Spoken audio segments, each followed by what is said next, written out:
Hey guys, welcome back to another episode of Tainted Warriors. I'm Mikey. I'm Nicole. And here we go. We're going to start it off with our question of the day, which was... What was your favorite dinosaur as a kid and why?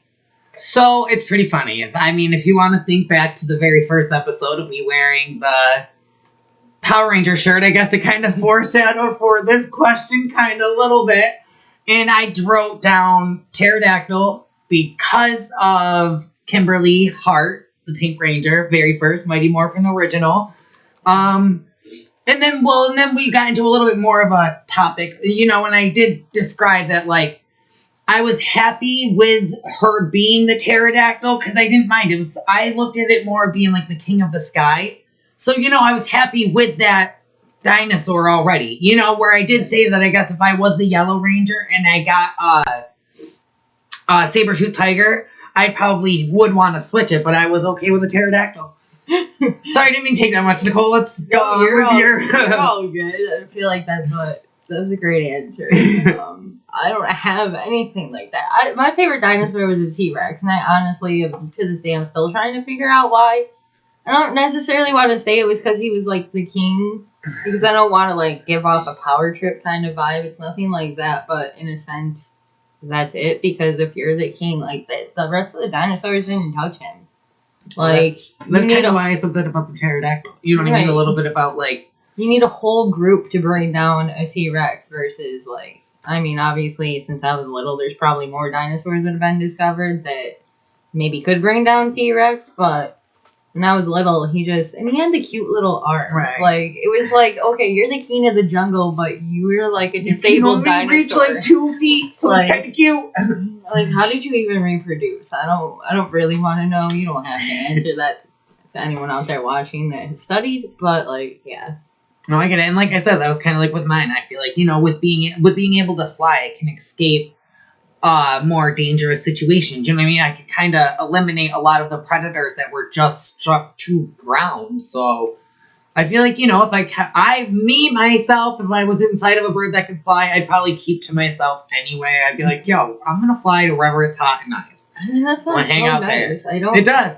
I have nothing tying me down. Even though, nothing physically ties you down. If you are a land creature, they could travel anywhere. I feel I just could cover more in the sky faster, so I would travel more. What I didn't even think about, though, is, now looking at dinosaurs, at least the ones I remember, I don't remember any of the names, but I think I'd want to be a water-based dinosaur. A Loch Ness Monster kind of dinosaur.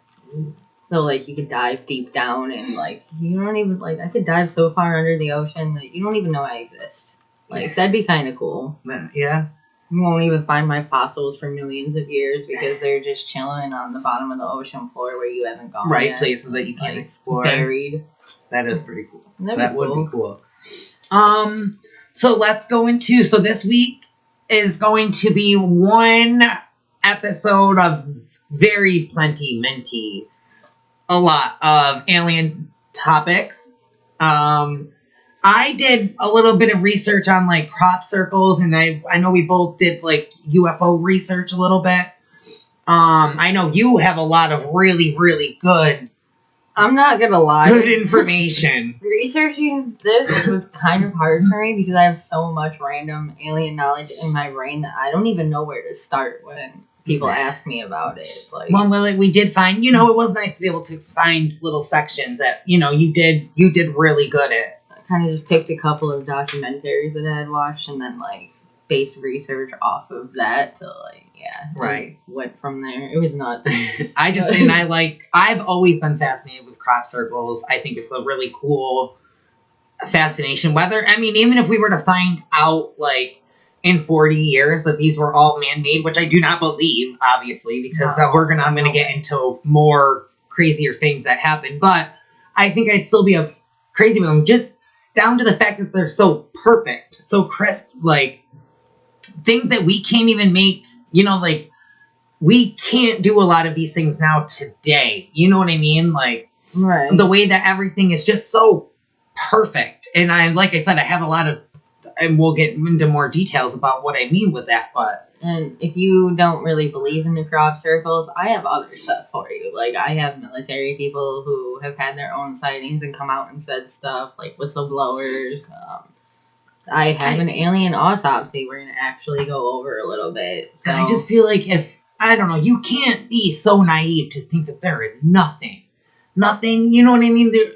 If you find out and you think about it, and in just one actuality, like our little backdrop back there about the little space, is that we are one little circle inside of that. And you are telling me that we pack that punch. You know, we pack Earth in this little punch. That may not even be where we are. That could be a completely different section of the universe. I was just kind of using that as an example. It's crazy as to how big it could be. Right, that's what I mean, is that it's like, okay, that's just a little tiny bit. You know, and you can't think there's nothing else living out there besides us. There has to be something. Like, right. We're not it, guys. If you think that we're it, like, you gotta really open your mind. We're about to go to Mars. You're really gonna tell me that we can go to Mars, but there's no possibility that any of the Earth-like planets or even, like, other planets that we don't know exist, that something else has built a life for itself and is possibly trying to do the same thing and coming to visit us. Like, why can we do it to them, but it's impossible for something else to do it to us? I agree 100%. Right. Like, it's kind of crazy. It's nuts. So I'll start off a little bit, you know, with like kind of things that I looked up. And, you know, even with the thing, like you said about people not believing, I just want to say, this research that I did for what I had, it took me maybe like an hour. I found a lot of it, once again, on YouTube. A little bit of like, but it wasn't much of me digging into for me to find all of this. So I could imagine that if I was to look deeper and harder of all the real more information that's out there, it's hard to say that there's nothing. And these things are almost unexplainable. Like, I mean, I do a really crappy job of trying to like draw and explain like what it was. But back in 2004, Roswell, New Mexico, there was a rock that was found after an impact. So it was, you know, something hit the earth. Scientists were out there. They find this rock boulder, you know, thing made this big. Now it had carvings inside of it. Inside of that carving, it kind of looked like 2 half moons that had like circles all around it. There were like filled in also circles, and they were all placed, like symmetry. I guess asymmetrical? Yes, asymmetrical almost to each other. You know, like and it was perfect. And now these carvings are the same exact carvings that were found in a crop circle in, I'm probably going to mispronounce this name, Cheliston, UK, in August 2nd of 1996. Now let's stop that for a second. I just said in Roswell, New Mexico of 2004, that was founded, the rock was. This crop circle appeared overnight on August 2nd of 1996 in the UK. How could you even explain that? Same exact thing. There's pictures of it, of both of them. They're comparing it. They were not one little bit off. They were exactly the same thing. I mean, obviously just bigger because you can't fit the, you know, scaling to size. It's just so crazy thinking that was on a boulder. You can't tell me that's a coincidence. The wind did not just perfectly make that in 1996. Or even like, I know that they try to say that like the magnets, there was like, the magnets of the ground can kind of pull down the crops and make pretty shapes, which I do believe that could happen, but I don't believe they'd be so perfect in making these pictures. I do believe if that was the case, it would maybe draw more of the line of where the magnet was, and they'd be kind of jaggedy or kind of more like, I don't believe they'd be picture perfect. And so circled graphically. There's one example, I can't remember where this crop circle was found, but it was the geographical example of pi. If you look the number, the 3.14. 3.14159. See, she can get farther than me. When that went down to the 10th digit. So I can only get you to the 2nd digit. That went 8 digits farther than what I could do. Like that this crop circle represented. And the way, like, they figured it out by, like, measuring the lines and stuff and realized that, like, once you broke it all out, it was literally the 3.14159. Continue. We celebrated it. Continue. I do remember Pi Day. Pi at 1:59 p.m. Did we? See, I didn't remember. I had math in the morning. The cat was scared to me. I had math in the morning, so I was like, I don't remember what time we had. I don't think we ate pie at 1:59 like that, but we did have a Pi Day and I was like, and back when we were going there, like, I can't tell you how far we really got the digits down. I mean, they probably got more of them now than what we knew, because I do feel like it was a number that they knew about, but it wasn't fully explained. Like, I can remember my teacher even kind of being like, I'm going to cover it, but only give you 3.14. Like, that's what we're going to round it off as. That's why I remember it being that so specifically. Think that's what it's generally accepted as, but anyway. Sorry. Just saying, pi has also, like, occurred throughout history in, like, things you wouldn't expect. Like, it's been connected to pyramids and other stuff like that, so.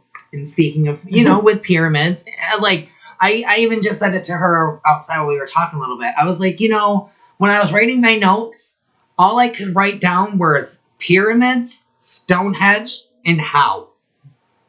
Like, can we just take 1 second to just think about that for a second? You really want me to believe that people, I do believe in the pulley system, obviously. That does work, and it does take a lot of weight off. But you want me to believe that they built these mile-high buildings, triangles, out of these bricks that are 2 tons each brick. Which a ton is 1,000 pounds, right? Oh, I have no idea. I know a ton is an elephant and a ton are the same, but I don't know what, like, I got it. But, like, to think about that, we did that, like, people, I do believe there are physically fit people out there that could possibly do it, but I don't believe that was it. And then with Stonehenge, how did they end up with these perfectly circular rocks? A ton is 2,000 pounds. So 1 ton is 2,000 pounds. Yeah, so that's each 4,000 pounds. Like, yeah. That's crazy. And then, well, like, I didn't know about Stonehenge. I don't know how big or how much those rocks weigh or what, but, like, to think that there's one sitting perfectly on, like, there's 2 like this, and there's one that sits across them both. How did you do that? And then there's also what we see on top isn't even all of it. There are stuff underneath too. Like, yeah, like why in random places are these, like, statues? Literally, their heads are above ground, but their bodies are buried under the ground. It's so weird. It's just crazy. And then, like, so it just makes you think, like, why are these things out here? And then I do know that before, back in the time, that crop circles they did consider to be a sign of the devil, just with the way that they could kind of, like, pop up, reappear, which, I mean, I'm not gonna lie, I would either, if I was back then, I would either believe that you did this yourself, even though I wouldn't be able to explain how you did it, but I would think you either did it yourself, or it is an unexplained phenomenon, something from the devil, you're cursed. Girl, you better get your stuff and go. I ain't playing that, because they were just kind of popping up. And I do have, in August 2001, a 1,500 foot long and wide crop circle shows up overnight on Milk Hill in England. It was founded on Farmer Reed's land.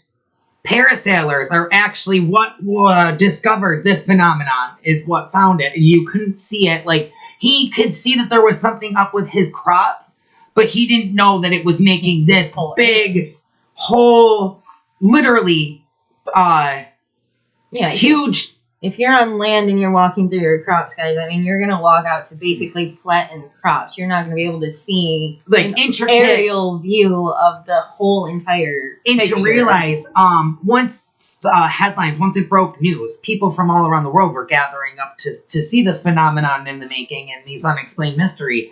It was over 300 circles that actually ended up appearing and making up this, like I said, 1,500 foot long and wide. You know what I mean? That's crazy. Crazy to think, like, and it was appeared overnight.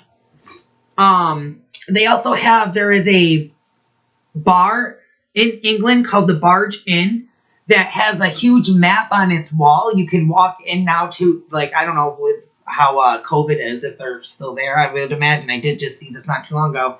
But they actually have 100 crop circles that are located specifically on their map behind them. That, like, if you wanted to go and check them out, you could go and see. And that's just crazy to think, like, you know, they have 100, and that's just in their area. We know that, like I said, in Roswell, New Mexico, that has crazy alien history. If you needed somewhere to start, honestly, that's probably a good place to start. Mm-hmm. But we have other stuff. Right, well, there was a lot. We'll cover Roswell another time because it's just a lot. Right. Oh, that might be its own. Right. We have to look into a lot of stuff there. That might be even like a 2-part. One of my favorites. It's going to be a 2-part video on itself. Just Roswell. I can't just talk about a clip of Roswell. Right. Like, I need time. Right. Oh, definitely. I'm probably going to mess up this name too. This was founded in Peru. I didn't get the spelling on it. I could only hear what the guy was telling me it was called. So I heard it, I'm pretty sure, was the Briscus candelabra. I'm pretty sure if you just type in the candelabra in Peru, that, because it is famous, it's a 600-mile high, almost not painting, but like structure in this like sand dune. It is literally like visible up in the sky. This huge, nice, like beautiful picture is literally, and it looks like a candelabra. There's like 7 candles. People gather up there all the time to go and see it. Literally just these nice I'm pretty sure I'm saying it wrong, and it's the Paracus. The Paracus candelabra. Candelabra, yes. And you see what I mean now? Now it's 600 miles, like. No, if this will work. Oh, yeah. That's what I'm talking about right there. How has that stayed? How has that been made? You can't tell me that has stayed there for as long as it's been. Also, in Peru, I'm not sure if these are around the same, place, but there was the Nazca's lines that appeared that is 600 feet long, perfectly straight lines that look literally like a runway for an airplane stretch. And that just appeared. And how is that still, once again, I guess you could say that, maybe something got dragged along through there for 600 miles. But who's dragging something for that long to make these lines? Right. To go with that, like, not only were these lines there, but there was, like, these drawings, and they do believe these were somewhat man-made, because they are, like, almost like, hieroglyphics, but they are in the sands, and it was of a person, there was a monkey, there was a spider, and there was a hummingbird that I'm not gonna lie, when I saw it, I didn't see, it kind of just looked like a bunch of lines. So I didn't really, the other 3 that I just mentioned, once they pulled up that picture, I was saying, oh, that's a person. Oh, that's a spider. That's a monkey. But when they brought up the bird, I was like, that's a bunch of lines. So, those were really, but it's still really cool to think, how did that just appear? These aren't people, those, I guess, those could be people. Like I said, they do believe that, they did make, that man did make those ones. But like I said, they're still so big.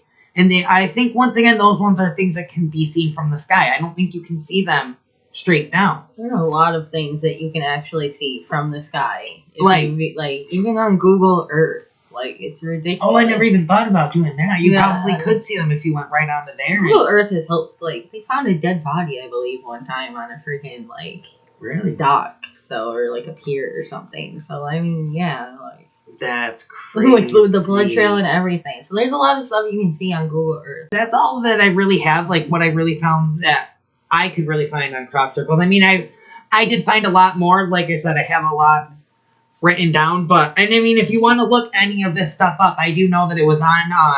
I looked up on YouTube. I just typed in crop circles, and there was an ancient history video that I watched that was from the History Channel, So, like, if you wanted to watch that whole document, you know, you could just type that in. Because, like I said, it was really interesting and they had other things described in there. I just really liked their take, what they did with the crop circles, like I said. And they did go a little bit more into, like, how it could be the magnetic pole. But like I was saying earlier, I don't believe that it would be such a clear-coded picture. There's so many clear-coded, like, things crop circles are like so intricate in detail, and it's like to do this overnight is like almost I feel nearly impossible. I do. I don't believe that you're going to be able to do all those, especially to do it unnoticed, without a team, without making any kind of sound that draws the attention of no light source to be able to see, like, to make sure that you're not stepping outside, because literally if you bend the one wrong corn husk the wrong way, it flows off the symmetry. Right, like, so, like, if you have a mile freaking long crop circle or something in your crops, how did you not hear all of those snapping when you were sleeping? You know what I mean? Like, right, because I feel like that would take hours. You know, that's obviously going to take hours. So I feel like, yes, you would hear stuff. It's either going to take hours or you have a huge machine that's helping you. In which case, you should hear the machine. And if you have that big machine, then I don't believe you're from Earth. I do believe that you would be from outside of this planet. And I do believe that there's a chance that some of the things, like, maybe could be government technologies that they're messing around with, and they have to test it. But I do believe that it comes also with... Say that, because there was something that I was thinking about, and it was funny because I was looking into, like, the California wildfires back when they were actually happening, and they were showing, like, how this house next door burnt down, but the two houses standing right next to them didn't. And they were talking about how they felt like there were a lot of celebrity homes that were burning down. And I'm not saying it, this is allegedly, but they were saying that, like, it was laser practice almost from the government. And that's why they were targeting stars more, because they were people that could. And I mean, obviously, I'm not saying that is losses easily. Yes. And I was not saying that's true. But I'm just saying that, you know, it is crazy to think that, like, you know, that. I'll say that I believe that could be true just because, if I remember correctly, Nikola Tesla actually claimed, like, supposedly he had a death laser or some kind of, like, he basically had blueprints for it or something. He had created one. And when he died, the government came in and took all of his files. So if he had that, then the government does technically... Sure, I think he died in the 1940s, so for, 70 years, they've been holding on to that technology? Working on it, because our technology is advancing, so you would know that whatever they have has definitely been advancing along with them. But I do feel like, you know, what if they found a way to, like, you know, it could have been something like lasers. What if it was a laser type thing, like they were trying to work it out, and these lasers aren't strong enough, like it didn't burn through. You know, and it did leave these crazy designs. But then again, why would they want to draw attention? I don't believe that they would want to do that, because that's going to draw attention to that specific spot. And then they have to find a whole nother spot to go and work and do, you know what I mean, all their work on. So I do believe that... There's apparently 42 employees at, like, major news stations or, like, news outlets that are actually NSA, like, National Security Agency. So, like, if that's true, then it doesn't necessarily matter if the government created the crop circles either, because they would have the resources within the media outlets to control how they're being played out, you know what I mean? Where they can be like, okay, yeah, we did this, but you gotta, like, spin the news article to say that it was the magnets in the earth. You can't tell them it was us, and they're NSA, so you know what I mean? They're like, it's national security, yeah, we're gonna just be like, yeah, it was magnets. I see. And it always just brings it back to, like, why do you have to be so sneaky? Why can't we know? You know what I mean? Like, I get a lot of things is a lot for our safety, but I mean, and I know that you're about to get into it a lot harder, which is why I asked that question, so that way you could lead on in. That actually, I have an answer for that, and the answer actually comes, I can't say names, guys. I have a lot of names on here. I am 100% USA born. I don't know accents. I can't say anything with an accent. Please don't judge me. This was from a former head of Israel's defense ministry, like the space directorate, Haim Eshed. Definitely the American way of pronouncing that, I'm sure. Eshed, probably. But basically, he stated that UFOs were already here, but they've asked not to be basically publicly published because humanity isn't ready for us yet. Trump he wanted to basically like find out are the aliens real or not and let us know, but supposedly he was basically told he had to back down because if they disclose it was going to create mass hysteria. Like, people just aren't ready to accept that there's something more intelligent than us in the universe. Like, it just causes too much fear. But anyway, the Haim Eshed man, I'm so sorry. The Hamashid? Where is it? Right there. It's HAIMESHED. But so Haim Eshed also said that there was an agreement signed between species, which included an underground base in Mars. And that base would have aliens and astronauts and would allow experimentation with humans as well. And he actually claimed that Trump, knew all about this order. Like, he's the one that said that he was told it would cause mass hysteria if he went public. Oh, Trump? He's saying that Trump said that it would cause the mass hysteria? No, Trump wanted to tell them. And this time, a she guy is like, he's like, yeah, I'll for it, basically. Okay. But, I don't really have specific people written down, but I'm going to assume it was like our CIA and like NSA probably, where they're like, no, because people are going to panic. I see. Because then the government is no longer the most elite in our eyes. Like, right now, when we're like, okay, who has the most authority? The government usually, is your answer. Like, they can, what if they think you're a terrorist? They can lock you in a basement somewhere and torture you forever just because of the Patriot Act. So, if you were to say aliens are real and they traveled all these distance, they don't have that power anymore because, like, what if we recruited them for our side? Government's gone.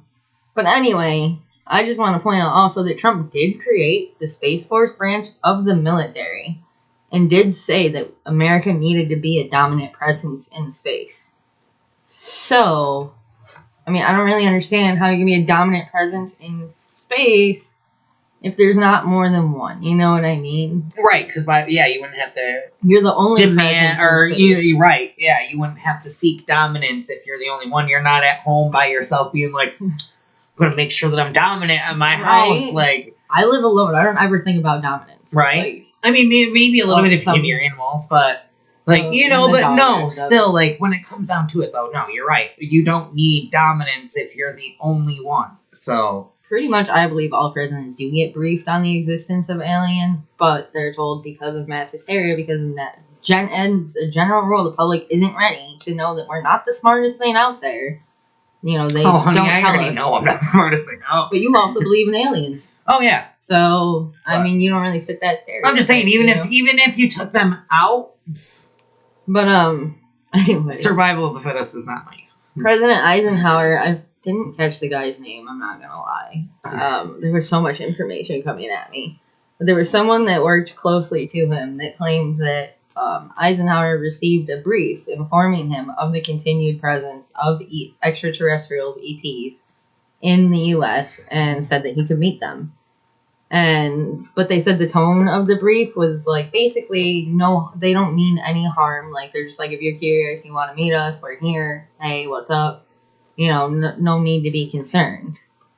Like, to me, that's crazy. That is okay, crazy. So you have another president who's like, okay, yep, there's presidents and aliens. Right? There's a connection somewhere. I know, I totally think that you were on somewhere about, like, the briefing almost. Like, that's why I think it takes so long for them to get into the White House, because they kind of take you through, like, listen, this is the do and don'ts, and this is what you can release, this is what you're not going to say, and I believe they 100% do that. Obviously, there's regulations they have to go over regardless. We don't know everything they're going to discuss, and to think that they're going to tell us all the security measures that they're taking or all the threats they know of is absolutely ridiculous. Right. We don't really know anything until they're already investigating it. Like, that's when they admit it. Right. Oh, yeah, they're totally. Because, there was even a clip stating that, like, okay, it was asked about something that was released with the UFO sighting, and they asked, like, is that the only evidence you have. And I can't remember who they asked, but I'm pretty sure it was a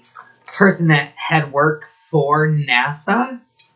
Or no, they worked for the government, and he was released after. So I don't know if he got in trouble for stating it, but he did say that no, that was actually the least compelling evidence that we saw, and that pretty much almost to fit your mass hysteria that, like, if anything else were to have been released, thank God that it was, or out of everything that was released, thank God it was only this, because it was the least compelling amount of proof that they had that there are. It's ridiculous. There's so many people. So, I mean, like the Vatican in 2009, which I'm pretty sure I've read something about this in passing in life, but it was so long ago. But they had supposedly held a 5-day conference, and at the end of it admitted like that, you know, UFOs are real, and that basically within the next few years that like we would see aliens, like we literally would see them. But I mean, if you believe this, if you believe these other people, they're already around. So I don't even know who to start with, guys. Like, there's so many different testimonies from legit people. Like, we're talking ex-military and things like that, too. Like, we're not just talking... She's not talking like, hey, this Joe from next door with tinfoil hat said he saw something last night. Like, these are real... Well, I know, but I'm just saying, though, like, these are some real, like... And then, like, it just gets crazy with everything. I really don't know where to start. So, Otis T. Carr, he basically was trying to create a UFO, a spacecraft that was actually functional. I Googled him. And when I Googled him, I was really shocked because I literally found a link to a U.S. patent for what was called an amusement device. Now, supposedly it was just in, like, kind of like a amusement park ride. So, you know, it said, quote, the present invention contemplates a novel amusement device having the overall configuration of a spacecraft. Sections rotated to give the impression of movement, possibly also move the craft up and down while displaying an animated movie of the heavenly bodies. So, like the stars, the universe. Basically to give you the illusion that you're flying through space. But Otis T. Carr claimed that he was actually working on a functioning prototype, not just an amusement park ride, but an actual spacecraft that would be able to fly to the moon and back in less than a day. Like, that's crazy. He claimed that he could develop a device that was capable of picking up and utilizing free space energy. So what is that? It's kind of like you have natural light that comes into the earth. What if you could utilize that and provide energy? You could provide energy to the entire world. Nobody would have to be without it. It'd be a free source. So nobody would worry. I forgot who said it, but someone, I believe it was a former NASA scientist, said that if that had been developed, that a rocket could potentially have the ability to get its energy from space while it was already in flight. So you really wouldn't have to worry about, like, oh, how are we going to power this? Because everything around it is powering it.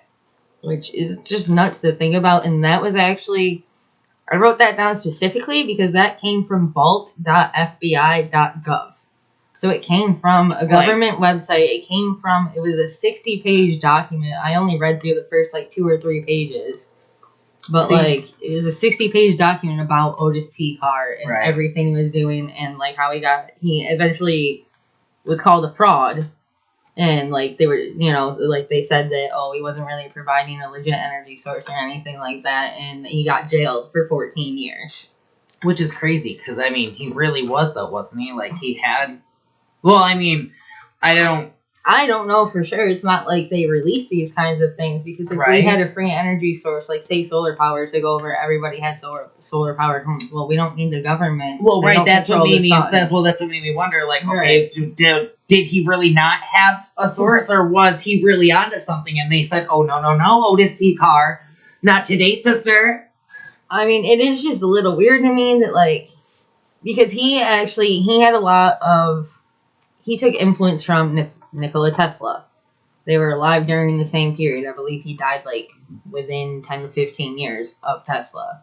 Oh. So it's crazy to think Tesla also had like he thought about a lot of these same technologies. And like he had his own energy service that would have been, I believe, more energy efficient, like more able to provide to more people, better than Edison. But we picked Edison. I did hear about like some. I can't remember. I think it was his name was Tesla or something. Love Tesla. But yes, he had the light bulb like already, but like I guess there was something got lost in the transition of going to get his patent lost, and I heard that like Edison somehow saw his like people say Edison's idea of the light bulb, and that he ended up like being able to like, I don't know, because he had more money or something, but he ended up bringing it. But we're not on the light bulb in Edison. But there's whole other episodes about things like that. So anyway, that's just Odyssey car. I just wanted to put that out there because like he had a patent literally for like a UFO, basically. Like, come on, it wasn't just a freaking amusement park ride. And to think, we're not talking about somebody that was like somebody that did this yesterday. You know what I mean? Where like the technology was like he filed the application for the patent on January 22nd of 1959 and was granted on November 10th of 1959. Right, It got granted by the U.S. also because it's just an amusement park device. Well, that's what I mean. Is that it wasn't anything like. It wasn't something that just happened yesterday where, you know what I mean, we have all the smartphones and stuff to where you could be like, oh, no, this was years ago, before even the internet, before any of this. Not only that, but if you're trying, you can't release classified information. Like, you know what I mean? If you have a technology that the government's already using in their weapons, they're not going to let you sit there and create something that everybody knows about with their most advanced technologies. Right. Because they don't want the enemies to know. They're going to claim it's for your protection. Really, I mean, who really knows the real reason? I obviously don't have the greatest opinion on the government, but that's a whole different conversation. So it sucks because it works into this. Because basically, in order to believe in aliens, you kind of have to believe that there's a cover-up. Like, and there is, because the government has, like, I'm pretty sure we already said, has recently admitted that UFOs do exist, that there are confirmed videos from, like, U.S. Navy pilots, or Air Force pilots, yes. I think. And as of last month, they are still being released and being, like, they're telling you it's confirmed. Real now. What's right, now they're confirming that these things are there. They just don't know what it is. They don't know what it is. So we have other people, such as Edgar Mitchell, who was the sixth man to walk on the moon. He claims Roswell was real. Now, if you don't know, Roswell was obviously a crash in Roswell, New Mexico. It was a UFO crash, 1947. I don't remember the exact date. Basically, a bunch of people saw a UFO crash. They go up to and check it out, but pretty much instantly the government's there to retrieve all the wreckage. Some people report seeing like big ass, what are the like flatbed kind of trucks carrying things that, you know, are huge that they don't recognize. Yes. I remember hearing about that. There were reportedly alien bodies recovered, which I will also get to a little bit later. But so he said, Edgar Mitchell said that was real. When he went to the moon one time, he claimed he experienced expanded consciousness. And when he did, I don't know what exactly happened, but basically it led him to create Noetic Sciences, which is like a company he uses. And Noetic actually is a Greek word, or it comes from a Greek word, meaning inner wisdom, direct knowing, intuition, or implicit understanding. Which is one thing that everybody says when you're trying to contact aliens, is like, it's all about an understanding of the universe. You know what I mean? Mm-hmm. Like, right, like you have to be kind of more in touch with... You can't just think about logic. You have to just think about outside. More of the what ifs. Right. Really. Right, and you have to focus more on, you know, like you said, like, and actually focus on it and think it. And...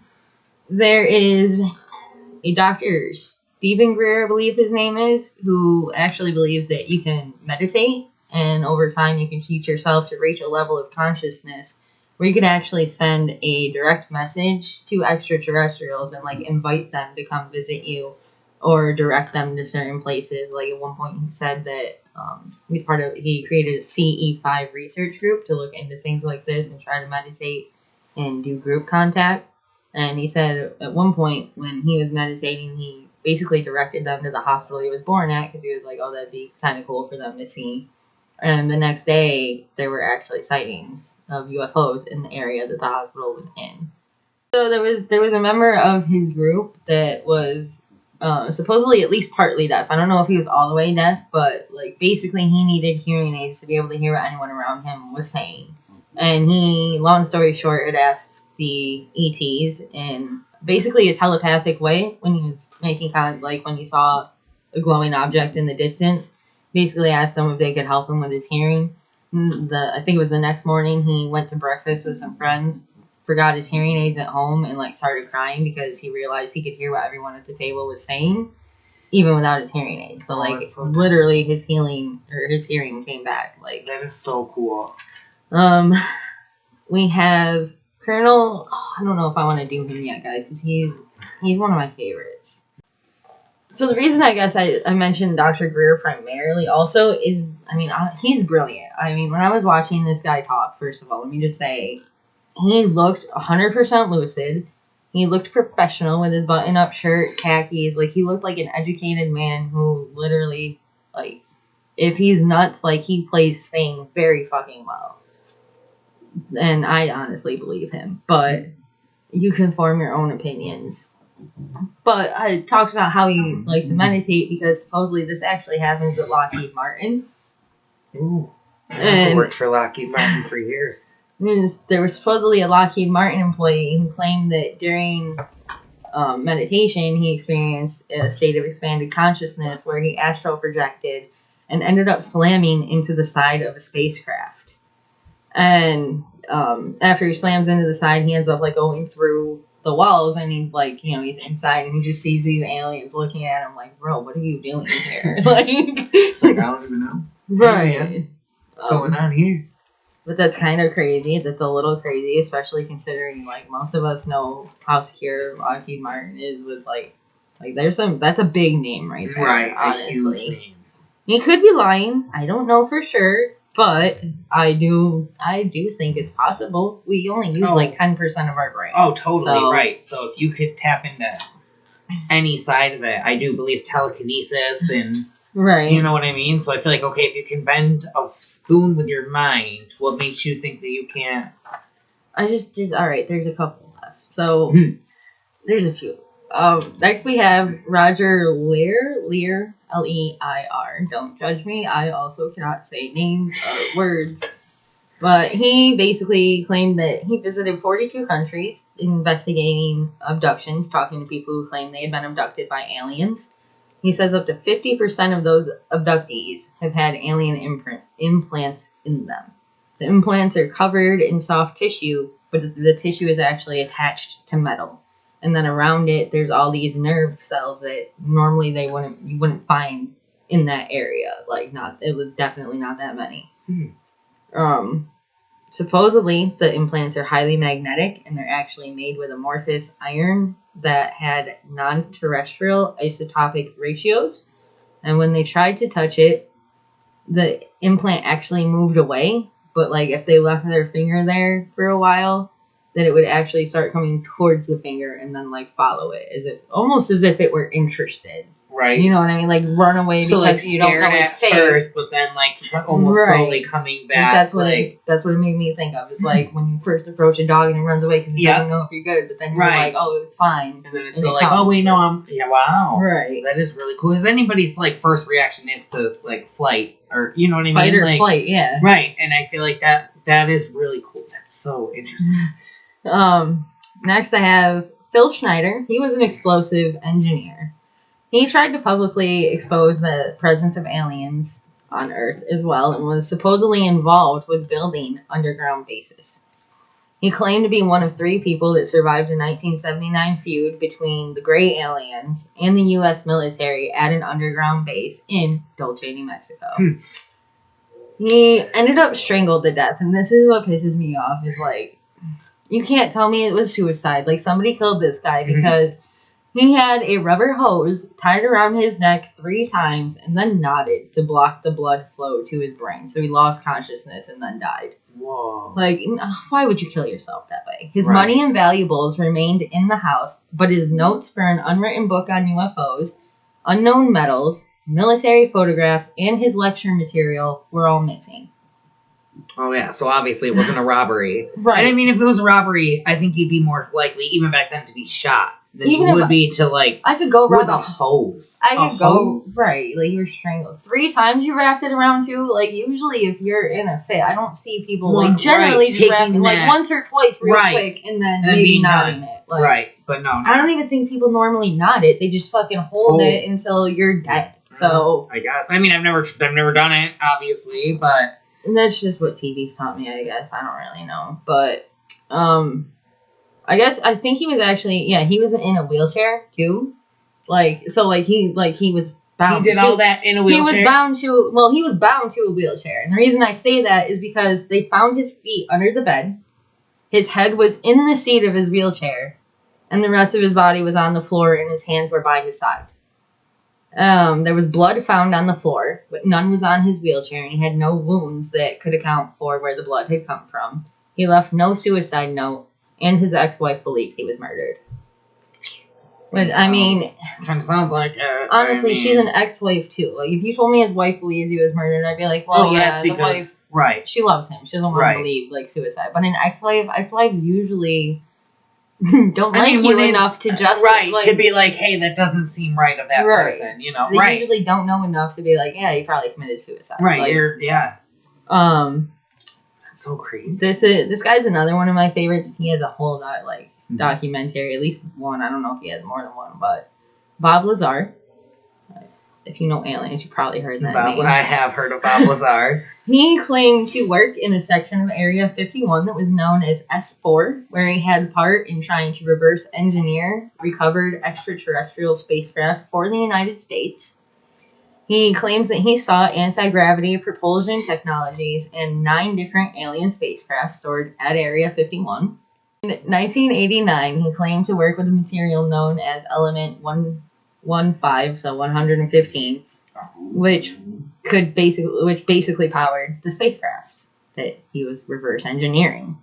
It wasn't an element at that time, but fun fact, Element 115 was added to the periodic table in 2016. What? The only thing is all known isotopes on Earth are like they decay quickly, so they're not stable enough to like provide the power he was explaining. But that's on Earth, like right. There's only 4 you know of. Like I'm sure there's ways to manipulate it that we don't know about, and that's on Earth. Right. Like, that's not. We're not saying it came from Earth. Right. But you were saying it didn't exist, and now it exists. It just doesn't exist the way he says. Right. Oh, yeah. Don't. Okay. But yeah, it was. I'm not basically a science buff. I remember in chemistry, this is where we learned this. I only took chemistry because on the first day, the chem teacher blew stuff up. And I knew that going into 11th grade. So. Oh, I took bio. That was 10th grade. Okay, then what else was there? Forensic science. Oh, I took forensics. So I was like, how come I didn't blow anything up? That's why I don't remember, and like, I think isotopes or earth science, I don't remember all the information about those and like how protons and nuclei are like all these. I don't remember all these things, okay? But you basically. Were just about to say crouton. I love crouton. But basically, element 115, I'm assuming is named that because it has 115 protons in its nucleus. Like, oh, that's pretty cool. I don't really know. But it has 115 protons in its nucleus, which was 23 more than the heaviest known element on Earth at the time, uranium. Which, honestly, if you've ever heard of time travel, I believe uranium something that they claim. Included? Yeah. Yeah, like you need the uranium. Stewie definitely uses it on needs Family it Guy. a lot. Yes, he does. I think I can hear my papers flipping. Sorry, guys. So profesh. We have a fun guy, Russell Torg, who claimed to work on a CIA-funded project at Stanford that was basically studying, it was for psychic espionage program. It was called remote viewing, which is basically what that Lockheed Martin employee was doing. Astral projecting was the remote viewing. So you would like launch your astral body somewhere and you'd be able to see what's going on even though you aren't actually there. That's so cool. And I would like to try to do some more. Like, I want to try that. I can't even lie. That would be so cool to like.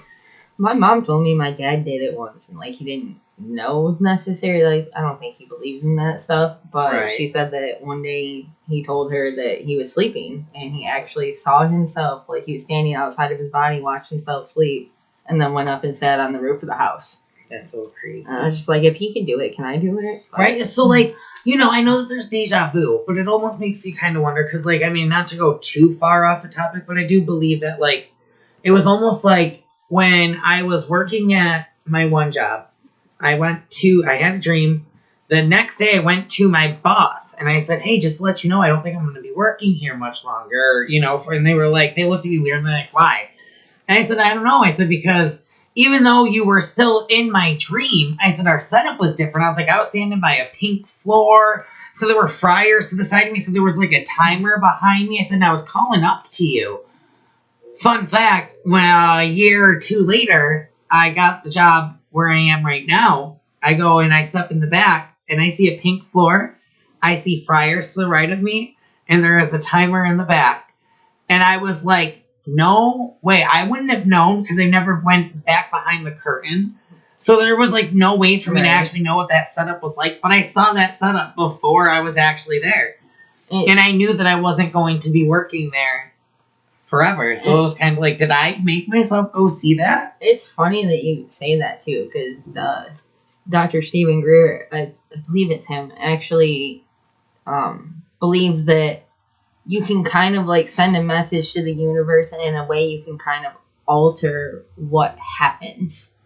Like, I don't remember exactly what he was saying, but it's basically like all consciousness is one. So like if we can get our consciousness in tune with the universe, we can basically have an impact on the universe that we may not even necessarily see at that moment. That is really cool. I don't remember exactly. I didn't write all that down. Right. I thought I did, but I did not. So I must have just been really interested in what he was saying. Right. But honestly, that was a documentary on Amazon, guys. So if you just go to Amazon Prime and look up Stephen Greer, he has so much stuff. And I'm going to keep watching. I'm probably going to go home and watch some Stephen Greer. I do have one more specific guy that I want to talk about in relation to the military and this UFO stuff.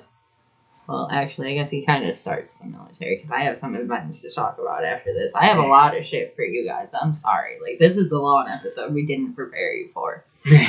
But Colonel Philip Corso, he actually wrote the day after Roswell, and he was in New Mexico. He was in Roswell when the crash happened that we mentioned earlier. But at that time, there was a Star Wars anti-missile program going on. Basically, they claimed it was to protect us from Russia in case they had any, missiles they tried to launch at us. But Colonel Philip Corso claimed that that wasn't actually the case, and that it was to actually protect us from threats in space. He said the program had 22 workers, all of which died between 1985 and 1988.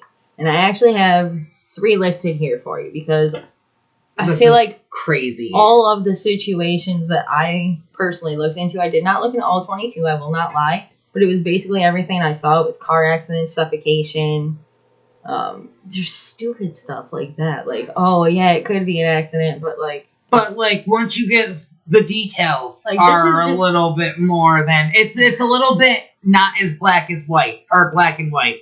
They gave it a name. They said either, like you just said, suicide but it wasn't. Yes, it could have looked like suicide, but the situation that you be into to make the suicide happen is very peculiar. These are just things that you're not going to do if you just want to die. You're not, right. It's just ridiculous. Right. Like, I have 3 listed here. One of them, maybe. Right. Maybe. Right. But the other 2, I don't see it happening. Mm-mm. So, I'm actually not going to give you the craziest one first. I'm going to save him for last. Right. So, let's talk about David Sands. He was on his way to work. He was driving. He just suddenly makes a U-turn and decides he's going to slam his car into a fucking brick wall of a vacant restaurant. Now, you know, the car's probably gonna, like, catch fire, you know, maybe explode something. This car definitely fucking exploded on impact because the trunk was full of gas cans. Full of gas cans. Not just one, not cans.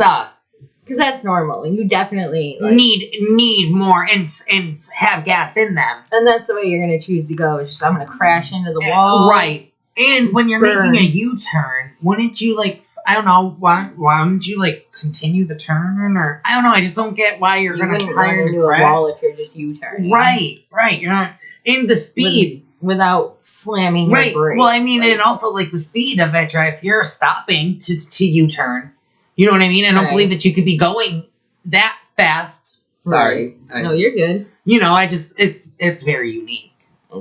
It's nice. Next one is Alistair Beckham. He actually went into a tool shed. He sat on a box. He wrapped electrical wire around his chest. It was bare wire. He put a handkerchief in his mouth. He attached the wire to the electrical box, and he pulled the switch. So basically, he gave himself a home execution, like, right, with the wire wrapped around his chest, himself. Like, not like he fucking did it like jail does, where they put the shit on your brain or anything. Like, right, no. Did it through his chest. But I mean, once again, you're saying that of all ways for you to go, you're gonna take the time to sit down in your shed, rig all this stuff up. And then to go through that when I don't know, because once again, like I said, I have felt down, but I've never done that. But I feel like you just said, if you're gonna do it, it's gonna go quick. You don't want to suffer like that. Who wants to suffer? I'm not gonna lie. I believe there are people out there that are suffering mentally that would do something like that, and that, you know, didn't necessarily get the help that they needed. Anyway. Now the last one gets crazy. This guy, when I heard this, I was just like, that's why I actually looked into a couple others. Because I was like, there's no way. Like, this is the one of the 22 that had some weird ass shit happen. My jaw dropped when she told me this. I literally only looked into 3, and all 3 of them had these weird ass circumstances. But this one was, again, sorry if I get the name wrong, Ishad Sharif. He tied one end of a nylon cord around a tree. He tied the other end around his neck. He got into his Audi, which, if you don't know, that's his car. And he sped off, which led to him. Basically, he decapitated himself. Just to commit suicide? Like, to commit suicide, you decapitated yourself? You didn't hang yourself from the tree. You literally tied one end around your neck, one end around the tree, and hit the gas as hard as you could. And it didn't just snap your neck. It decapitated you. Right. That means your head came straight off. Done. Nothing left. And once again, they're saying, like, there was no influence, nobody helped. They're saying he did all of this himself. And they said he did it basically because he couldn't be with the woman that he wanted to be with. Like, basically, once again, I do believe that, like, a shotgun situation to the head, that's so crazy to say, but I just believe that, like, all these, just because these 3 people had a connection, I guess is what makes it weirder. Right, because they were all, like, related. So, like, the way that they were part of the Star Wars missile program. Right. So, like, the way that they passed being so weird and intricate themselves, too, it's like, I don't know. If you were telling me 3 random people that you didn't know had nothing in common, this is 3 ways that they went, I would be like, well, like, remember 1,000 Ways to Die? Right. Like, when they were throwing up really crazy things like that, yes, I could see. But you can't tell me that 3 people out of 22 people that have stuff in common that people don't want information to be known about pass in a very peculiar way, and they want me to believe that it's just fake, guys. It just happened. It's ridiculous. I do believe that something was more. They were probably let on. Just they knew more than what they probably should have known. We are smart enough to figure all this out if we just actually open our brains. Right. And like I said, I'm not saying there aren't crazy people out there. I'm not saying that maybe some of the people I listed haven't been, like, proven crazy. I don't know for sure. But I am saying, like, there's stuff out there that we don't know. Yeah. I don't. You guys get it. Right. So let's go on. First off, December 1980, Rendlesham Forest, Suffolk, England. Obviously, England's kind of a hot spot because you got all the crop circles up in there too. So there's a lot of stuff that happens in England, which makes sense because that's, like, literally, like, where we know history to come from. You know what that, I mean? and For, it's like, very natural. You know, well, you know what I mean? Like, when I think of it, they do, like you said, they are trying to, like, I don't know, I just feel like they're attracted to, like, a lot more, they're not coming to, like, busy cities, you know what I mean? They want to go to places that are a little bit more, well, I know, but I just feel like where they leave traces tend to be more. Well, this was, like, near a military base, so, I mean, I feel like that's kind of why, because, like, I definitely feel like UFOs they're interested in, like, what the military wants to do, oh, too. totally. Well, yeah. I honestly, personally, I think that the main reason they're interested in us is because we're destroying the planet, and that they're concerned that we're not going to realize the error of our ways, and that ultimately we're going to destroy not only ourselves, but almost everything on the planet. But basically, back to this thing. It was Suffolk, England. There was U.S. Air Force personnel. U.S. Air Force personnel. They had UFO sightings. They believed that they saw a craft go down, and they went into the woods to investigate because they're security. That's their job. And they found a glowing object that was 3 meters by 3 meters and looked metallic in appearance with colored lights. And from what I read, when they went to go near it, it ended up, like, darting away through the trees. Which is really fucking weird. Like, Can you imagine just seeing something glowing and just, like, run through the trees? Like, I'd be scared. Hovering there, like... You see me in less scarier situations run away. You think I'm gonna stand there to watch it? When we were younger, my favorite thing was to stop on a bridge because he hated bridges. So I would just stop on a bridge to terrify him. I kind of tortured him a little. Such a best friend. He's over that now, so obviously I helped in some ways. Alright. The second thing I had listed, I'm not going to go into, like, extreme details on these. You guys can also look up yourself if you find anything interested, but in the future, you know, we probably will go more into depth on each one. Comment below. Yeah, and if any are interesting to you, let us know which one you'd like us to look into, and we can definitely do that real soon. We see the views. Now we just need the interaction. You know what I mean, though? Like, it's true. For real. Like, I really would just like the interaction, even if there's not necessarily more views, just because, like, we want to know what you think. Right. Like, I want the feedback. I want to see that people are, you know what I mean, liking it, or what we could tweak to make it more, you know what I mean? Because I do. I want to be getting to people. I want to expand it. Maybe, are they too long? Are they too short? What's going on here, people? Well, I know, but... I know several issues, but anyway... So the second thing I have written down is the Vietnam War in 1968. In this one, there was an American patrol boat. Again, an American patrol boat in a demilitarized region between North and South Vietnam. So, like, basically a peace zone between North and South Vietnam. They reported having 2 UFOs following them. There was a second boat that saw UFOs over the first boat. They ended up seeing a flash of light. Then they saw an explosion, and they realized the explosion just destroyed the boat from these UFOs. Again, I'm not going to go into too many details on each one of these. I just kind of wrote the basics for now. That's still kind of crazy, though. Like, wait, so they saw a flash, and then, like, kind of the boat right, so it was almost as if, like, the UFO, like, launched something, and... I imagine it would kind of be like what you would see if you saw a cannon launching at a ship. You see the flash from the cannon exploding, and then when the cannonball actually hits, you see the explosion. Right. You know what I mean? But, like, they're UFOs. What the hell? First off, what are you, and what are you launching? Because you're not a plane. Like, it was a war, you know what I mean? Like, yeah. It was patrol boats. Like, these are military soldiers in the demilitarized zone. Like, there are soldiers trying to keep the peace. Right. So it's not like it's just some Joe Schmo that was like, oh yeah, I saw that. Like, no, these were our military people saying that, like, they don't know what was in the sky shooting down their other boat. Like, that's crazy. Right. The third one I have was during the Cold War. Pilot Milton Torres was actually ordered to shoot at a UFO before he even got in the plane.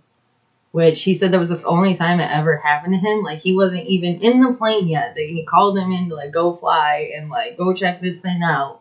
And before he was even in the air, they told him to start shooting when he got there, like, at this UFO.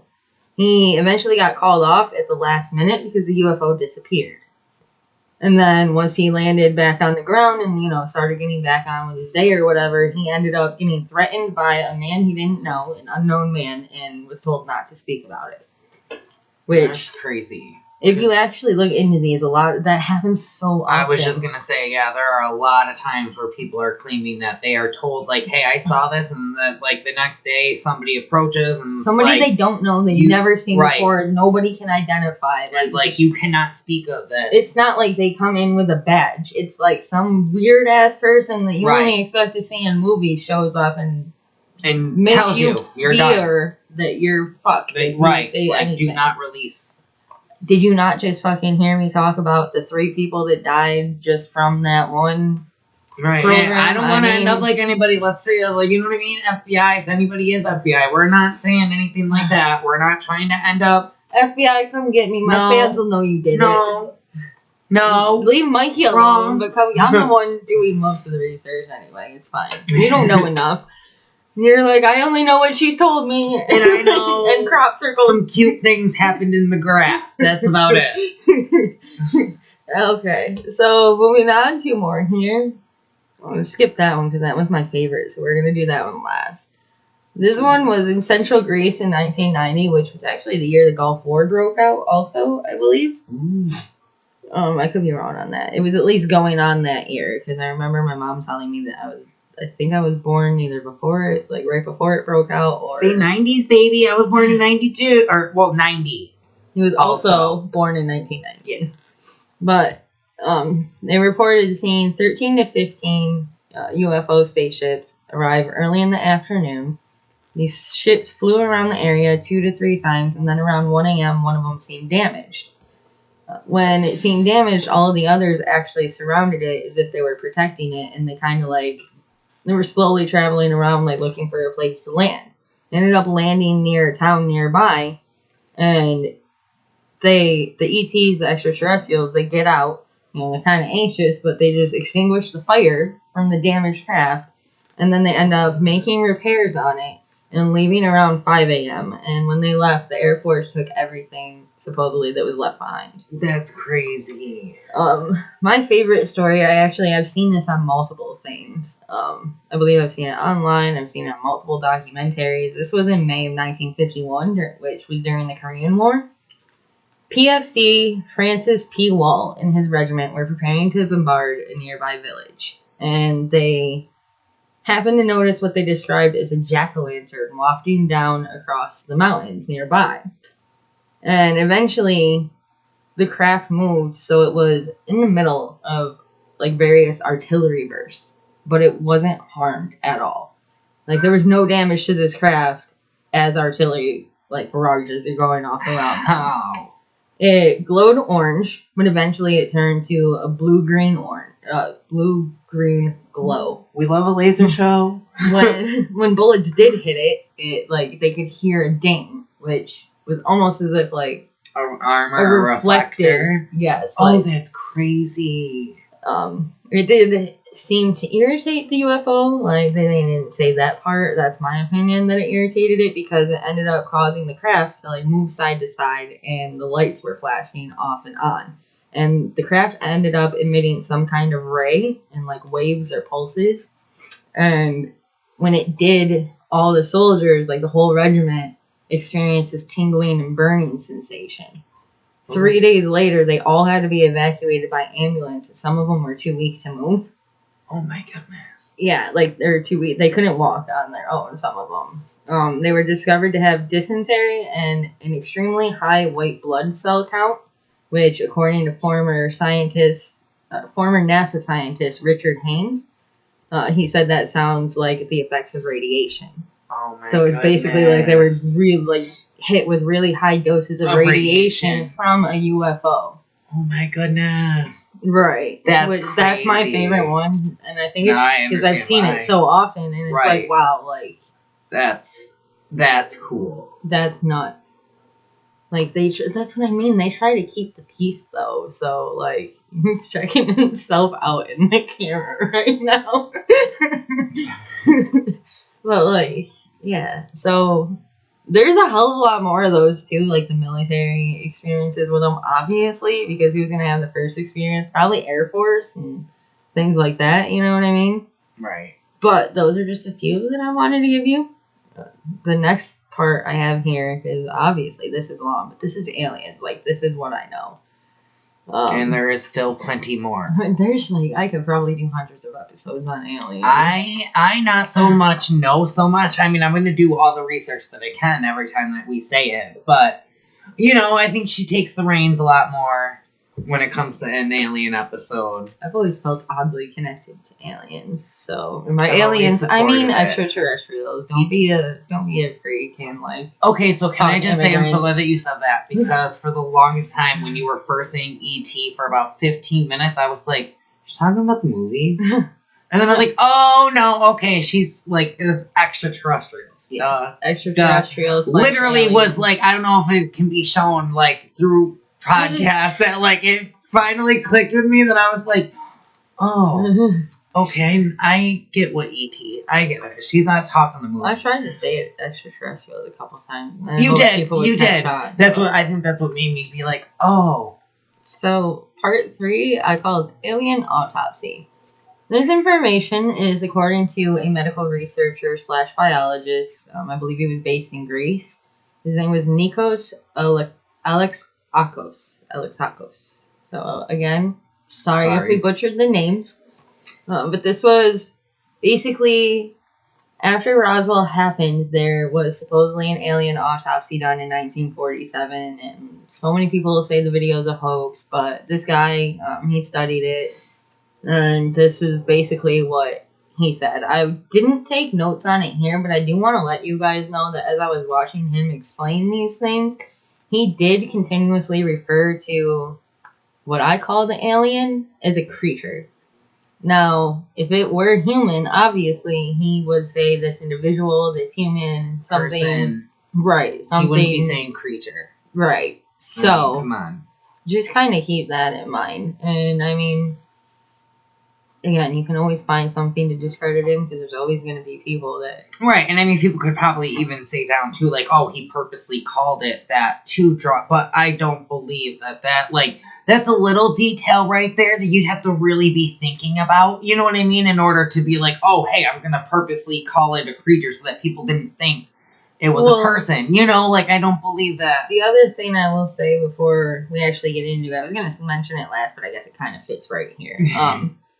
He actually also reached out to the special effects creators of, like, Terminator 2 and the Aliens movies to see if it could be recreated. And they basically said that that's not something that they would be able to reproduce because, like, the membrane was too wet. Like, when they physically cut them down, like, where the ribs are, the membrane was too wet. The organs... something like they were, I have it written in another notebook that I don't have in here, where it was something like the organs were like, you know, they're basically still, but then something happened and they collapsed, which is what is supposed to happen in an actual, like, living body kind of thing. Now, we're still talking, this happened in the, like, 1947, right? Yeah, so okay, yeah, they so had a video also... of it, but even this medical researcher guy admits that it was low resolution. Like, he actually because it's so, like, you know what I mean, everything was still so new, and it was... That's one thing he comments on. Is like, he says the brain is like jello, and the video didn't show any ridges in the brain, which was weird because if you know about our brains, they have ridges in them, which the more ridges you have, the more intelligent you are. Yeah, that's they the probably whole have, purpose. like, fucking 2 ridges. But, you know, so he looked at that and he was like, okay, well, why aren't there any ridges? But then, like, examining it, he realized it was because the camera was low quality. It was low resolution. Right. So it actually had so many ridges that it was so detailed the camera couldn't pick it up. It That's kind of like crazy. made it look like jello. You know what I mean? Like, right. it was still jello consistency, but which I guess is actually normal for brains that are right. I saw so. an autopsy of a real person because I took forensics, which is so funny that it actually does tie back in. So, like, I did in that camera, I couldn't tell you when it was from, but, like, even then the quality I guess wasn't the best. But, like, you could still see that was a human brain. You could see what it looked like, right. You know, and that, like I said, it wasn't from a 1947 camera. this was. So, like, I can only picture that's so crazy that, like, they were able to pick this all up. But, he said the brain was encased in a transparent membrane, which kind of was like, it had an elasticity to it, but also a fragility, so like a fragileness. The calves of the body were strong/prominent. I assume that meant the same thing. I didn't actually Google it, but prominent usually means like strong or dominant kind of, like I think. Like, overpronounced and there the most. Right. So the calves were strong/prominent. The feet were wide compared to like the rest of the body, like so abnormally wide when you compare them with other things. All right. It had no external genitalia, which you would think, okay, maybe it's a female, but it had no top part that you would expect on a female. Right. And the obliques and abdomens were the obliques and abdomen, one abdomen was well worked out. So like that was also strong and prominent. The biceps were prominent, but the triceps were atrophic. Can't say that word. Pretty sure that means like they're weak and like. Okay. Like when you don't use something, so it's just like almost like frail and. Yeah. Yeah. Okay. I think. Oh yeah. And he's he like 100% like he's involved with space shit. Right. So that's what it's so funny that like he probably knew something like that and used maybe like a real reference. I believe he knows way more than people give him credit for just because he's the fucking creator of Family Guy and like cartoons. Like, nah, he's actually intelligent. Pretty smart. As fuck. I've heard that. I heard he said that he uses, I can't remember if it's 60 or 90 piece fucking orchestra in every episode because it adds like a classical element to Family Guy. That's so and cool. It like draws in viewers. Like, right. It's not just trash anymore. Like, it gives it a classical element so you can laugh at things you're not supposed to. Oh. Anyway, okay, so we did confirm that atrophic it's like a diminishing or like wasting away. So it's basically like, you have no use for it. So there's no muscle. Which is so weird to think that like, okay, how did you work out your tricep but not the bicep? You mean? Or your bicep but not your tricep? Well, the reason for that is, according to this guy, they're prominent in the quads, the calves, and the biceps, which all work with anti-gravity. So the parts where they're weak are basically things that you use when you have the effect of gravity on you. Oh, okay. So, like, our triceps are good because we need them because gravity is like, hey, what's up? Like, oh, I didn't think about that. That's what he says. I don't really know too much about anti-gravity versus gravity. I know one keeps you on the ground, and without it, you fly. That's about all I know. I wish they'd be, like, skinny up in space. But Peter Griffin was. But anyway, the body, which I saw for myself in the video, had 6 fingers. It had 5 fingers and 1 thumb. So, like, okay, why? Like, that can happen. There are people with 6 fingers, but that's not normal. And then, they cut it open. He's looking at, the organs. Now, this is a biologist and a medical researcher, so I think he knows his organs. And he said that it had some different internal organs, and what he thought was the liver wasn't in the right spot, like where he would expect it to be on a human. Right. And then you could see them peeling off a black membrane, like the black cover on their eyelid. Ooh. And then like underneath it, it was still wet. So it kind of implied that like they don't dry out, like, which means they have no need to even blink. Ooh. But like, that was crazy. And something else he pointed out is that he thinks that they could be, like, possibly from an advanced civilization. Because they actually, like, showed, in what I was watching, they showed the evolution of, like, gorillas into humans. And as you look at it, the brain kind of starts smaller. And your face is, like the face of a gorilla is pretty freaking large. Right. But their brain's smaller than ours. And as evolution happens, the brain seems to get bigger, while, like, certain facial features get smaller. So what he pointed out was that they had a larger temporal region, which is actually what controls telepathy. Mm. But their eye ridges and jaws were receded, and they also had smaller, because, we're only talking about one here. The creature. Right. So this eye ridges and jaws receded, and it had smaller noses. So he thinks that, for those reasons, that it may have just been something advanced in evolution compared to right. us. That's so far out. Right. And this is just kind of a fun fact that connects to that a little bit, is after Roswell, supposedly Jesse Marcel, he actually grabbed a piece of the debris, which I don't know if they called it an I-beam or if this is what I called it, but it was like, it looked like an eye, basically. Like, there were 3 different metal pieces combined that made it look like an eye, and it was a beam of some sort. But it had a Greek word on it, Eleftheria. I probably said that horribly. But that supposedly means freedom. Ooh. And it was just on this, like, random-ass spacecraft debris, like, from Roswell. And they actually showed pictures of control panels that were supposedly from Roswell as well, and they had 6 fingers. Like, it looked like you were supposed to put both your hands up on this, like, kind of like dashboard kind of thing. Ooh. And, like, that's how it, like, connected Almost to like you a to control it. Right. But it had 6 fingers. It matched the alien body. The alien body. Right. So it just seems a little weird, like, to make up so much Such for no reason. detail, Because, right. like, especially then in 1947, nobody's listening. Mm-mm. Like, You like, know what right, I because mean? you do Like, take a risk of, like, people being like, all right, you're crazy. it's one town in And- Roswell, New Mexico. How is that information going to spread across the country and cause mass hysteria? You know what I mean? Right. Unless, like, newspapers get it. Right. You know what I mean? No, so, I like, understand. it's Which- not today where the internet exists. You is can't all instantly over take a it. picture Right. of this. Like, No, that's why.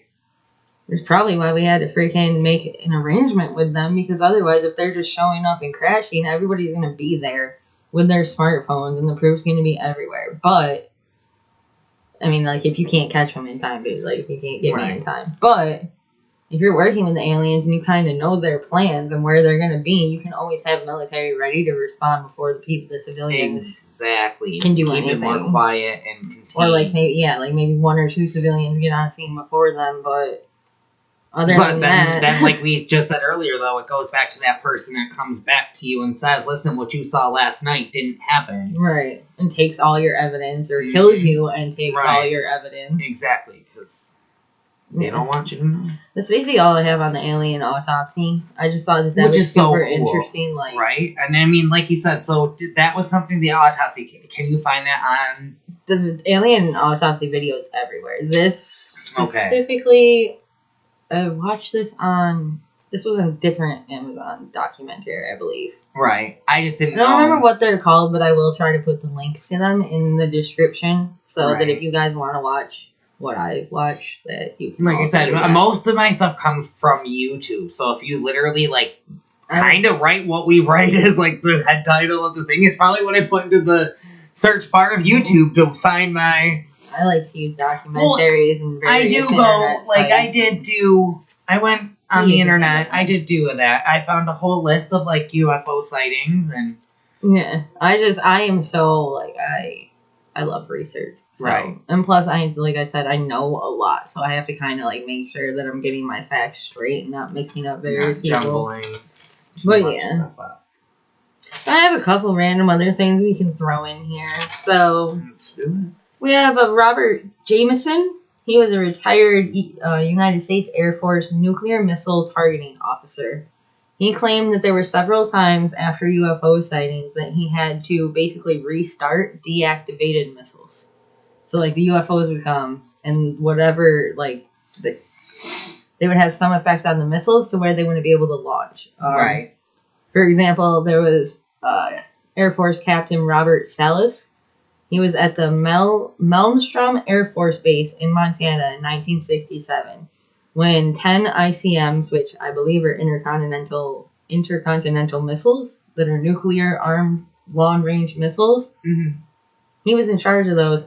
All of them were, like, deactivated. Like, he didn't do anything, nothing happened, but they saw a UFO, and all of a sudden They he just wasn't didn't able to working launch anymore. any of them. Wow. So there's reports that when these things come around, that they can actually disable our nuclear system. Well, and like, because look at the radiation thing that was reported, and the people that got sick. Like, I think they're trying to obviously- keep the peace, but, like, you also can't.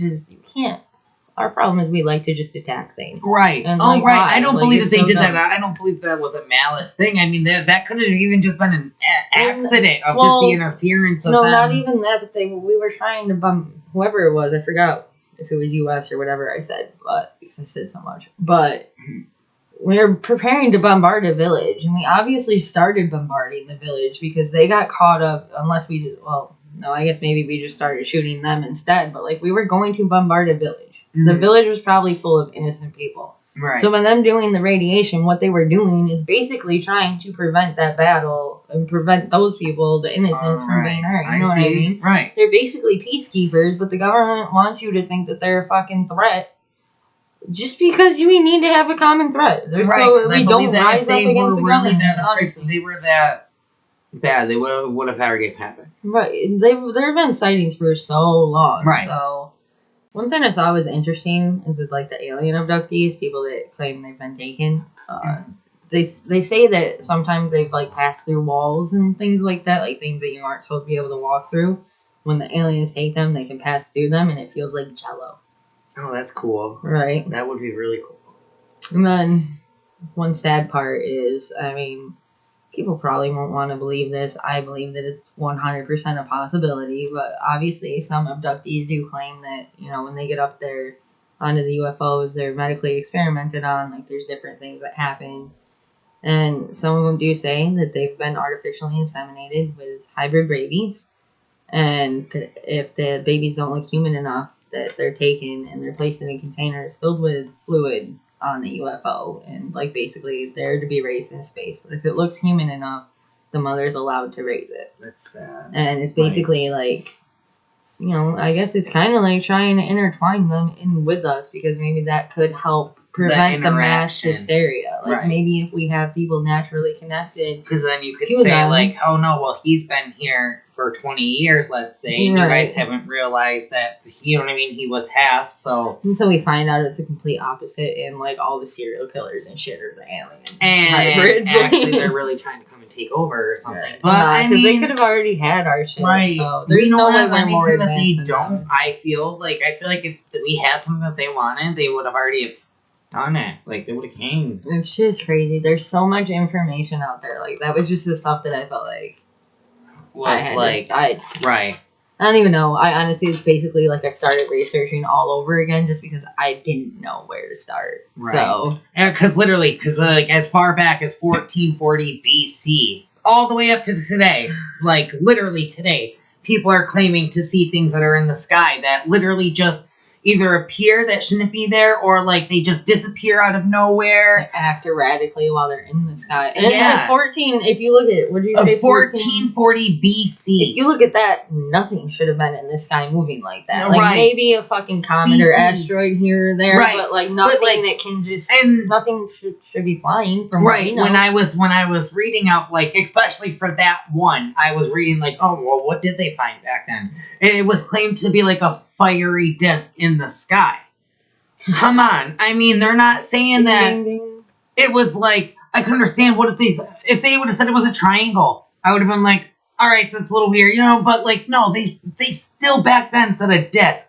And there are triangle shaped ones too. What's our number? Right, but I'm just saying, what's the number one, like, you know what I mean, though, common thing. Shape. Right, is like a sphere or a bell shape, and that's the only way we're talking in the BC, so that's probably the only way they could describe it was as a disc, because they only have seen people play discus, you know what I mean? So they've seen what that looks like being thrown in the sky. Fun fact for you, Hitler actually, during World War II, that was one project he was working on. I think it was like the Glockenbell or something, but it was some bell project. It was basically supposed to be like an aircraft or a spacecraft that was shaped like a bell. Right. It was basically a UFO. Like, that's so crazy. It's literally rumored that, like, there was alien contact in World War II. I just don't. I just see, like, so with all of that being said, everything that we've had, the more that we're gonna say. Oh, and one more thing for you guys in relation to what you were saying: look up paintings. I told Mikey about this earlier, but if you look up paintings throughout history, like Mary and Joseph, or like, I think, like, I want to say the Mona Lisa, but I don't feel like that's right. But some, like, Virgin Mary, I think. Right. I don't know, just like all those things like that, a lot of times you can actually spot UFOs that were painted in the sky. Inside of that, like being... a lot of religious pictures at that. Right. So, even, like, I thought... something about the Last Supper. I don't want to get too technical but I do remember. I thought there was something up with that. Don't quote me. Look it up. Right. I mean, well, we can always do more if you're interested in that. We can probably put together a slideshow or something on the side for you. Once again, down below, get at us. Like I said, my Instagram is must be Mikey. That's MUST_BEMIKEY. I don't know why I want to put by Mikey. That like it's because when you actually search for you on Instagram, that pops up too. I don't know why, but like both. Mikey? Yeah. Oh, maybe. Well, because I did mess it up, but I thought I changed it, so maybe I didn't. Too, so I don't know. Hey, more publicity. But yeah, if you either be or by Mikey, I followed him. I'm trying to get in there. I'm not very technical, so that's why if you do notice, she does do a lot of the posting. I do a lot of the share.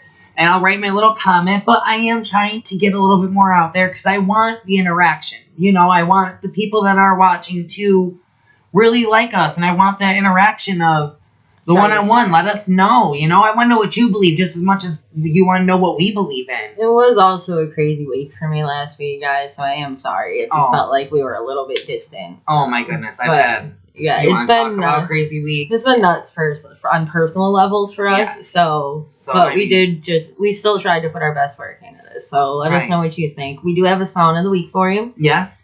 We kind of went with it because it's a little bit trippy. I don't know. It just always seemed to fit the alien theme for me. Plus, I fucking love Selena Gomez. If she ever sees this, you are welcome in my house anytime, girl. Can't go wrong with her. Love her. With this song, it's called Stars Dance. And I believe it was actually the name of the CD it was off of as well. I think it's from the Stars Dance CD.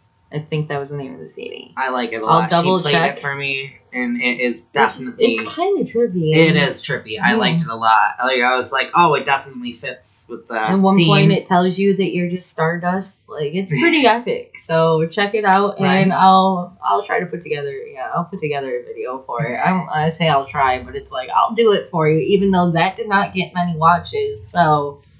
If y'all start watching that one too, or I might just cut that out just because if you're not interested, you gotta let us know. Let us know. I said, the only way you're gonna be able to do that is by commenting, finding us. Even if you want us just to tell you a song of the week and you can look it up without having to go to the video, because I get it. I get that watching videos is annoying. I am looking slowly into how to get our podcast on the other platforms where you could possibly just listen. But like I said, it was a crazy week, so I kind of got sidetracked. Right. So, also, look out because we do want to start doing more quick clips. So we do want to keep doing these little 1 to 5 minute at the most videos of just, we'll probably start off with a question. 20-minute ones in there. Well, yeah. Right. But we wanted to kind of keep it a little different. And we want, and just start off with a question, get both of the way we feel. So that way you guys, too, the interaction, like I said, we want it. We love it. We want you guys to love it. And I do have to say thank you again, though, because I already feel the love and support from the... You guys are awesome. From the views that we've gotten. I mean, really, I do. I thank you guys so much. And please look out for us again. Week. Yeah, next week's video. Next week, we're going to be on episode 5, guys. Apparently, we've been at this for a month already. Which is crazy. It's crazy. But I feel like we're growing. And I feel like the only way to go is on up. Yeah, thank you guys. We got this. Love you guys. Love you. Bye.